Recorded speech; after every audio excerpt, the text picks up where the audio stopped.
नमस्कार दोस्तों, आप देख रहे हैं HW न्यूज और मेरा नाम है सोनू कनौजिया। लॉकडाउन का ये जो चौथा चरण है ये अब खत्म ही होने वाला है। महज 2 दिन का समय रह चुका है। ऐसे में लोगों के जहन में ये सवाल है कि अब आगे क्या होगा। क्या लॉकडाउन का पांचवा चरण भी लगाया जाएगा? क्योंकि जिस तरह से लगातार देश में कोरोना वायरस के मामले बढ़ते जा रहे हैं, उससे ये तो साफ है कि ये जो प्रतिबंध है ये जल्द खत्म नहीं होने वाले हैं। वहीं अगर बात करें लॉकडाउन को लेकर तो प्रधानमंत्री नरेंद्र मोदी फिलहाल बैकफुट पर हैं। अब राज्यों से बात करने का काम जो है वो गृह मंत्री अमित शाह कर रहे हैं। अमित शाह ने आपको बता दें कि कल ही देश के अलग अलग राज्यों के मुख्यमंत्रियों के साथ बातचीत की थी और उनके राज्यों में क्या स्थिति है और किस तरह से वो आने वाले दिनों में जो है प्रतिबंधों को कम करने की कोशिश करेंगे, इस पर उन्होंने चर्चा की थी। साथ ही साथ आपको बता दें कि प्रधानमंत्री आवास पर जो है आज बैठक चल रही है और इस बैठक में जो सरकार के जो बड़े बड़े मंत्री हैं वो शामिल हैं और आने वाले दिनों में लॉकडाउन का स्वरूप क्या होगा इसके बारे में भी चर्चा की जाएगी। आपको ये भी बता दें कि सरकार की तरफ से कुछ ऐसे भी बयान आ रहे हैं जिसमें ये कहना है कि जो पांचवा चरण होगा दरअसल उसे लॉकडाउन नहीं कहा जाएगा। तो हो सकता है कि बड़े पैमाने पर जो है प्रतिबंध हटाए जाए, लेकिन फैसला जो है वो केंद्र और राज्य सरकार ही लेंगी। लेकिन इस खबर में मैं आपको बताऊंगा कि क्या क्या अलग अलग राज्यों का कहना है और वो आने वाले दिनों में क्या करना चाहते हैं। लेकिन सबसे पहले केंद्र सरकार के 2 बड़े फैसले जिसके बारे में आपको जानकारी दे देता हूं। 1 तारीख से आपको बता दें कि 200 जो एक्सप्रेस ट्रेन है वो चलना शुरू होगी। जिस तरह से पहले रेलवे की तरफ से कहा गया था कि 1 जून से 200 ट्रेन जो है वो रेलवे की तरफ से जो है शुरू किए जाएंगे, तो 1 तारीख से ये ट्रेनें शुरू हो जाएंगी। इसकी बुकिंग जो है इसके पहले आपने देखा था कि 25 तारीख से शुरू हो चुकी थी। वहीं रेलवे का ये भी कहना है कि जैसे जैसे स्थिति में परिवर्तन आएगा उस हिसाब से जो है ट्रेनों की जो संख्या है वो भी बढ़ाई जाएगी और सुचारू रूप से यातायात को शुरू करने की तैयारी की जा रही है।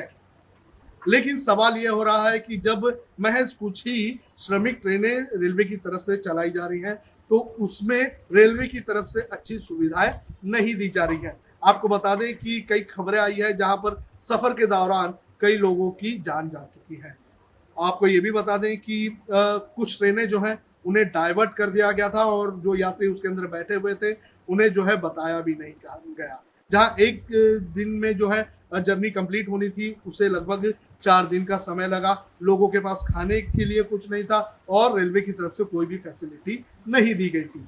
कई स्टेशनों की तस्वीरें भी सामने आई थी जहां पर खाने के लिए छीना चपटी करते हुए यात्री हमें देखने मिले थे। इसके अलावा एक सबसे भयानक तस्वीर ये आई थी कि एक महिला की मौत हो गई थी और उसके छोटे बच्चे उसे उठाने की कोशिश कर रहे थे।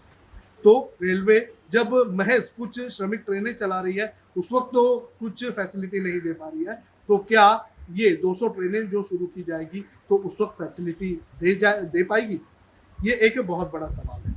वहीं अगर दूसरे फैसले की बात करें तो 1 तारीख से 1 नेशन 1 कार्ड वाली फैसिलिटी शुरू हो जाएगी। इससे फायदा उन लोगों को होगा जिनके पास राशन कार्ड नहीं है, जो माइग्रेंट लेबर है, दूसरे राज्यों में फंसे हुए हैं। आपको बता दें कि जब लॉकडाउन लगाया गया था तो उस वक्त आपको बता दें कि सरकार ने लोगों को राशन देने की बात कही थी, लेकिन कई लोगों के पास राशन कार्ड नहीं होने की वजह से उन्हें राशन नहीं मिला था।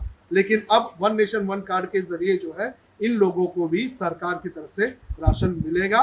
तो ये एक बहुत बड़ा फैसला है।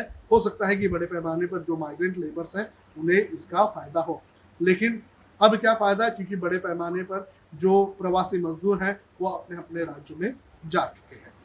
अब बात करते हैं राज्यों की, उनका क्या कहना है आने वाले दिनों में लॉकडाउन बढ़ाए जाने को लेकर और प्रतिबंध हटाए जाने को लेकर।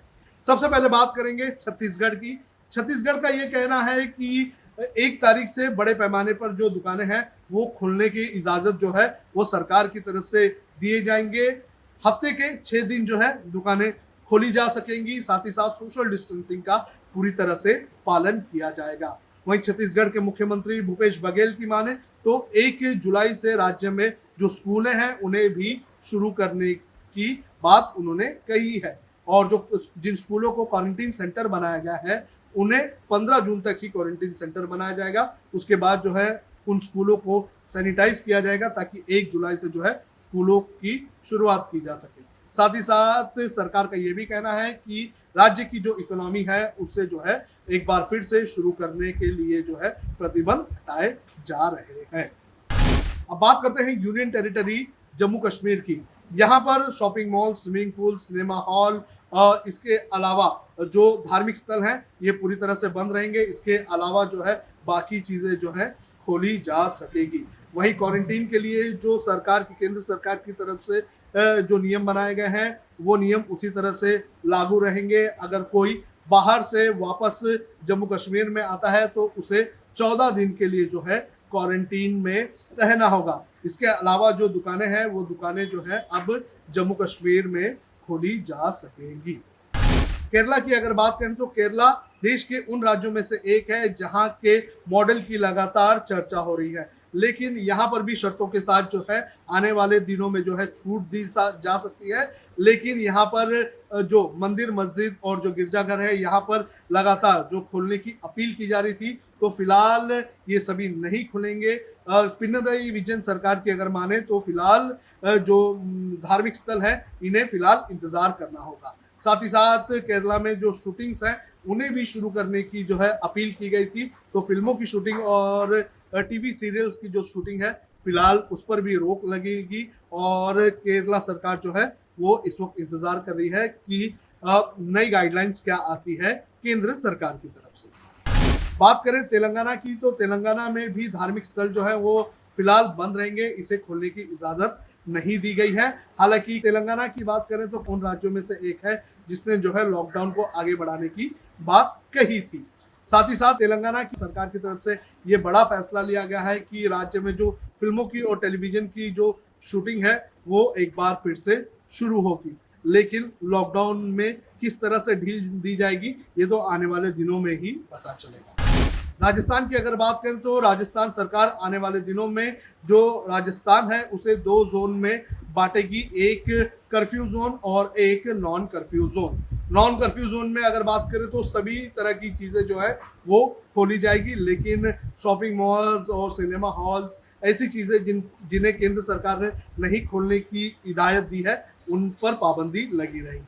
तो जो नॉन कर्फ्यू जोन में होंगे वहाँ पर बड़े पैमाने पर जो दुकानें हैं वो खोली जाएगी। और स्कूलों को खोलने को लेकर अब तक कोई बड़ा फैसला राजस्थान सरकार की तरफ से नहीं लिया गया है। साथ ही साथ राजस्थान सरकार की तरफ से ये भी कहा गया है कि जो दुकानें खुलेंगी उसके अंदर सोशल डिस्टेंसिंग का पूरी तरह से ध्यान दिया जाएगा और सुरक्षा के सभी उपायों का पालन किया जाएगा। राजस्थान सरकार एक और बदलाव करने जा रही है और वो नाइट कर्फ्यू को लेकर है। नाइट कर्फ्यू की जो समय सीमा है वो राजस्थान सरकार की तरफ से कम की जा सकती है। जो जानकारी आ रही है, जानकारी के मुताबिक जो केंद्र सरकार ने हाल ही में जो गाइडलाइंस इशू की थी उसके मुताबिक शाम को 7 बजे से लेकर सुबह 7 बजे तक जो है वो नाइट कर्फ्यू रहेगा।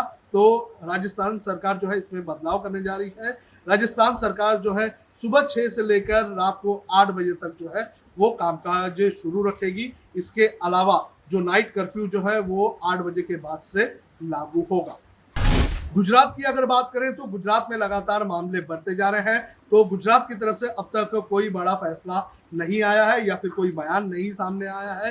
हालांकि जो जानकारी सामने आ रही है, जानकारी के मुताबिक गुजरात सरकार जो है वो केंद्र सरकार के फैसले का इंतजार करेगी। केंद्र सरकार जो भी गाइडलाइंस जारी करती है उसे गुजरात सरकार की तरफ से जो है आगे बढ़ाया जाएगा। ओडिशा की अगर बात करें तो पिछले कुछ दिनों से जिस तरह से मजदूर वापस ओडिशा में आए हैं उसके बाद ओडिशा में जो है मामले जो है बढ़ते हुए नजर आ रहे हैं। तो फिलहाल ओडिशा सरकार जो है वो भी वेट एंड वॉच की स्थिति में है। वो केंद्र सरकार के क्या गाइडलाइंस होंगे इसका इंतजार कर रही है और उसके बाद ही ओडिशा सरकार की तरफ से कोई फैसला लिया जा सकता है। आंध्र प्रदेश और पंजाब की बात करें तो ये भी फिलहाल जो है वेट एंड वॉच की स्थिति में है। वो भी केंद्र सरकार के नए नोटिफिकेशन का इंतजार कर रहे हैं। वहीं अगर पंजाब की बात करें तो additional chief secretary home department के जो है उन्होंने ये कहा है कि लॉकडाउन 4 के वक्त ही कई सारी दुकानों को खोलने की जो है इजाज़त दी गई थी। तो कई सारी दुकानें जो है पंजाब में खुली हुई है, लेकिन जिन चीज़ों को केंद्र सरकार ने बंद रखने के आदेश दिए थे वो फिलहाल बंद है अब केंद्र सरकार जो नोटिफिकेशन इशू करती है उसके ऊपर जो है पंजाब सरकार का अगला कदम होगा। वहीं अगर बात करें महाराष्ट्र की, तो महाराष्ट्र में लगातार मामले बढ़ते जा रहे हैं और पूरे देश के कोरोना वायरस के आंकड़ों की अगर बात करें तो उसमें लगभग 35 से 40% जो मामले हैं वो महाराष्ट्र से है। तो ऐसे में महाराष्ट्र सरकार की तरफ से क्या फैसला लिया जाएगा आने वाले दिनों में लॉकडाउन को लेकर, ये देखना बेहद ज्यादा जरूरी है। वही अगर महाराष्ट्र में बात करें तो सबसे ज्यादा प्रभावित मुंबई है और मुंबई की बात करें तो मुंबई देश की आर्थिक राजधानी है। तो मुंबई को किस तरह से शुरू किया जाएगा और मुंबई को लेकर क्या फैसला लिया जाएगा, ये देखना बेहद ज्यादा जरूरी है। हालांकि उद्धव सरकार की तरफ से अब तक कोई ऐसा बड़ा फैसला या फिर बयान नहीं आया है जिसके अंदर बड़े पैमाने पर जो है आने वाले दिनों में जो है राज्य में छूट दी जा सके। लेकिन जो इलाके, जो जिले जहां पर मामले कम होते नजर आ रहे हैं वहां पर छूट दी जा सकती है। वहीं अगर स्कूलों की बात करें तो उद्धव सरकार जो है 1 जुलाई से स्कूलों को शुरू करने की जो है वो प्लानिंग कर रही है। साथ ही साथ कर्नाटक सरकार की बात करें तो कर्नाटक सरकार की तरफ से भी केंद्र सरकार से ये परमिशन मांगी है कि वो स्कूलों को शुरू करने की परमिशन दे 1 जुलाई से। अब सबकी नजरें टिकी हुई है केंद्र सरकार पर। देखना ये जरूरी है कि केंद्र सरकार जो है वो लॉकडाउन को लेकर क्या फैसला लेती है।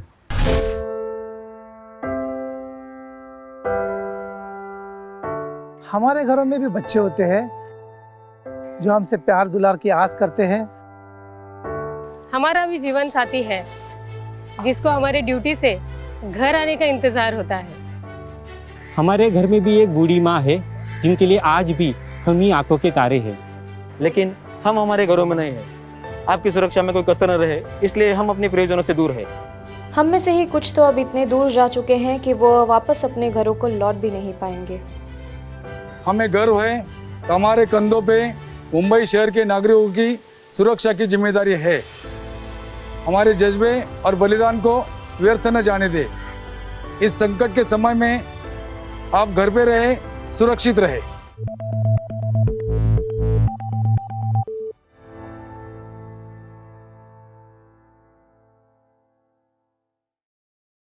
अब खबरें पाइए सबसे पहले हमारे मोबाइल न्यूज एप्लीकेशन पर। एंड्रॉइड या iOS प्लेटफॉर्म पर जाइए, HW न्यूज नेटवर्क को सर्च कीजिए, डाउनलोड कीजिए और अपनी सुविधानुसार भाषा का चयन कीजिए। खबरों की भीड़ में अपने काम की खबर पाते रहिए। अगर आपको हमारा ये वीडियो पसंद आया है तो आप इसे शेयर करें, फेसबुक पर हमारे पेज को लाइक करें, ट्विटर पर हमें फॉलो करें, यूट्यूब पर जरूर सब्सक्राइब करें ताकि आपको हमारे हर खबर की अपडेट मिलती रहे।